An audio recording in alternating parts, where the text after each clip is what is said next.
Hey, wait up! I am so sorry to bother you, okay? But I could really use your help. Listen, I know this is sudden, okay? But could I ask you for your help with something? I was on a date with this guy, but things just started getting really bad and he started screaming at me, so I cut it short, okay? And I don't feel safe walking back to my car by myself. So, is there any way I could convince you to come with me so he doesn't follow me or try something weird? Wait, but just like that? Oh, thank God. You're a lifesaver. Okay, I'm parked a couple of blocks this way. Come on, let's get out of here, please. The sooner I don't have to worry about that creep staring daggers at me, the better. Again, I am so incredibly sorry for dragging you into this. I thought I was handling that garbage pile of a date night well enough, but then he just snapped. Complete 180 from the way he was acting before. I felt like a deer on a nature documentary once it spotted a tiger stalking them. You know? I knew I had to get the hell out of there, but didn't know how to do it without making the situation worse.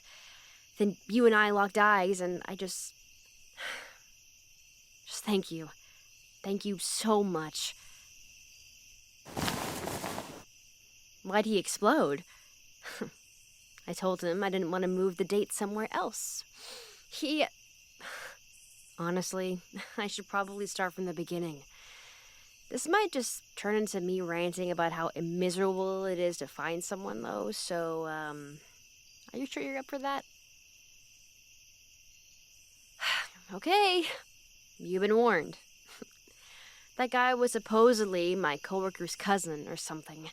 She knows that I've been single for a while and looking for someone, so for the past couple of months, she's been pushing me to let her act as matchmaker for the two of us. Oh, you should totally give him a chance. He's such a nice guy, but I just can't seem to find him a good woman. He's so sweet and has a great job. I think the two of you would be so good together, and he's just the nicest guy. Ugh. I should have just listened to my gut. She literally wouldn't or couldn't just tell me anything about him other than he was employed and that he was nice. That's it. That was the first of many gigantic red flags, but apparently I'm colorblind. I swear. If I find out that she pushed him onto me so that he would stop whining to her about being single or something like that. Oh yeah. A couple of days ago, I finally caved and said that she could give him my number so he could text me after work. Well, right away, I got a text from him. It's not even 2 in the afternoon, and yet he's already starting to hit me up. Which is annoying, but I figured maybe coworker just forgot to tell him that to wait until after work or something. I let him know politely that I was still at work and that I wouldn't be able to respond until after 5. And it looked like he was fine with that, but then he just kept on texting. 12 texts over the course of 3 hours. Okay, all filled with stuff like, I can't wait to start establishing a deeper connection with someone as lovely as you. And looking forward to laying the foundation for the mansion that our relationship will be in. Platonic or otherwise. With a winky face after it, okay? Like he was being coy about wanting to get some ass. Oh, I absolutely thought about stopping this right away, okay? But when I mentioned about how pushy he was coming off, it immediately turned into a guilt trip. He went on about how it had been so long since he'd had a partner and that he didn't know where the boundaries were going to be and that he was just so excited to meet someone as wonderful as me that he couldn't contain himself, and so on and so on. He made me feel terrible for being uncomfortable with what he was doing, and he was a pro at it, okay? I didn't realize that he was doing it deliberately until a couple of minutes ago. It went back and forth like that all day. We'd chat a little, but then he got super needy and pushy and personal, and when I called him out on it, he would just dial it back while making me feel like shit. Eventually, I decided to pull the trigger and arrange a date for tonight.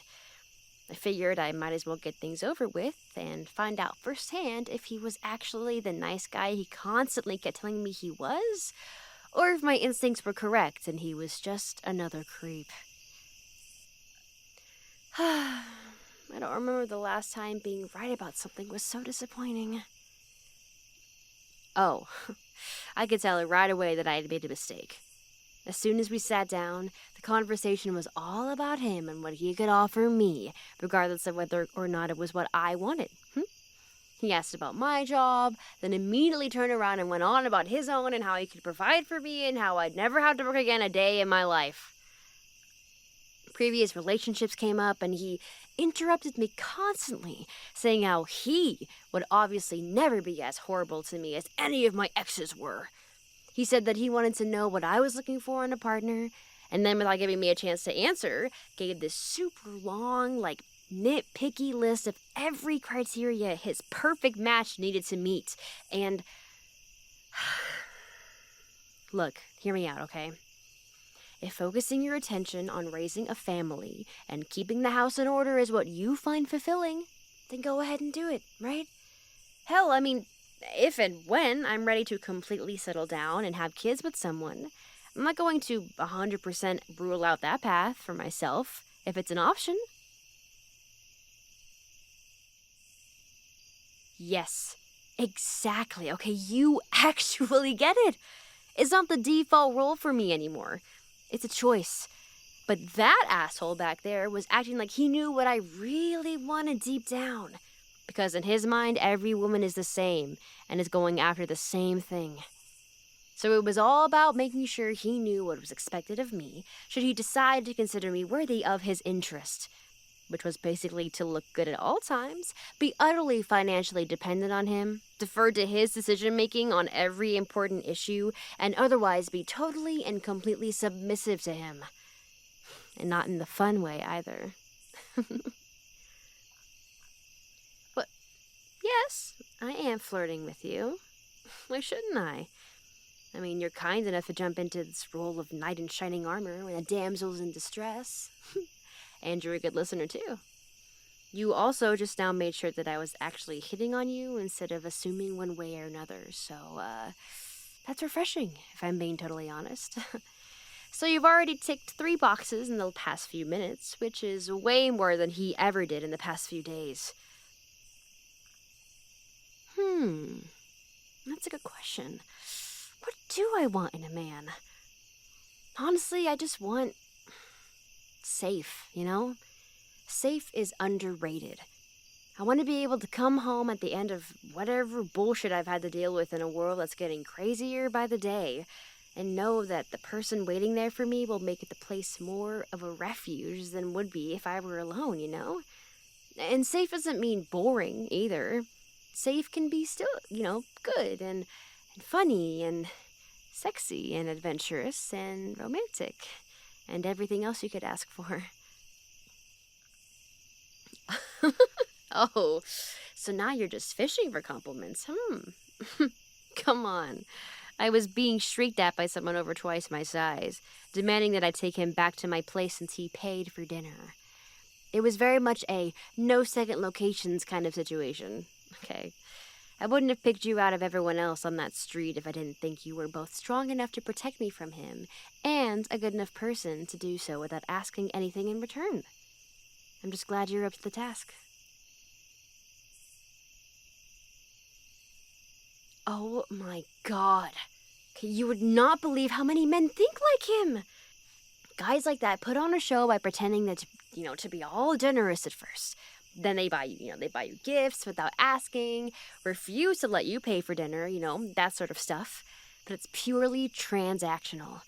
The expectation is that they're getting something in return. And when then they don't get what they want, they throw a tantrum.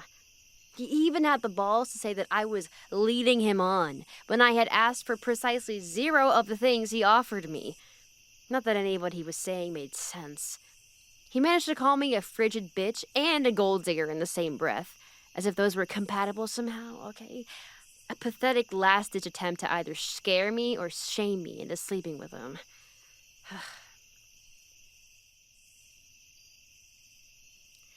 I appreciate that. I'm not sure which I'm more grateful for at this point. You keeping me safe or letting me talk your ear off. You have single-handedly prevented this absolute disaster of an evening from turning into a full-blown tragedy. Well, here we are. And not a scratch on me.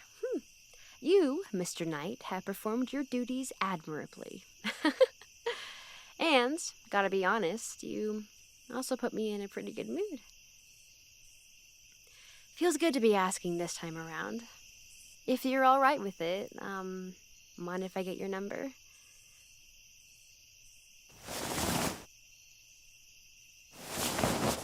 There. Now, you have my number and my name.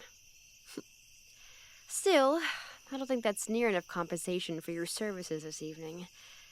Why don't you come just a little closer,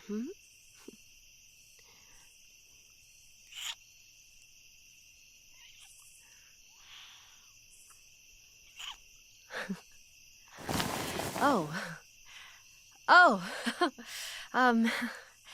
Okay, jokes aside, up until a few minutes ago, I wanted nothing more than to get out of here as quickly as I could and call it a night.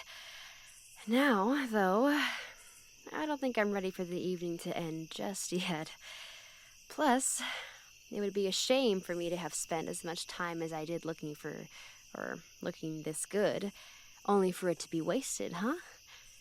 Do you, have anything planned for the rest of the night? Well then, how about this? Why don't we have a little movie date at my place, I'm definitely ready to be someplace quiet and comfy. And I think I would feel even better having you there tonight, How does that sound to you? Excellent. Here. Now, you have my address. I'll still need to get back there, take my heels off and probably panic clean because I left my laundry laying out or something. But I could see you there in maybe 30 minutes? Okay then. I'm gonna get out of here then, okay? I will see you in a little bit, okay? And how about a few more kisses to tide us over until then,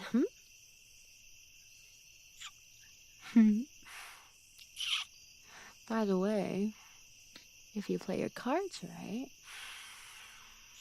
I might just put those heels back on for you later,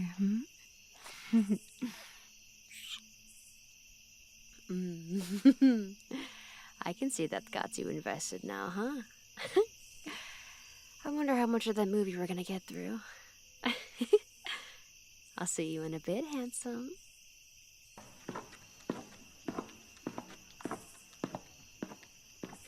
Damn. I can't wait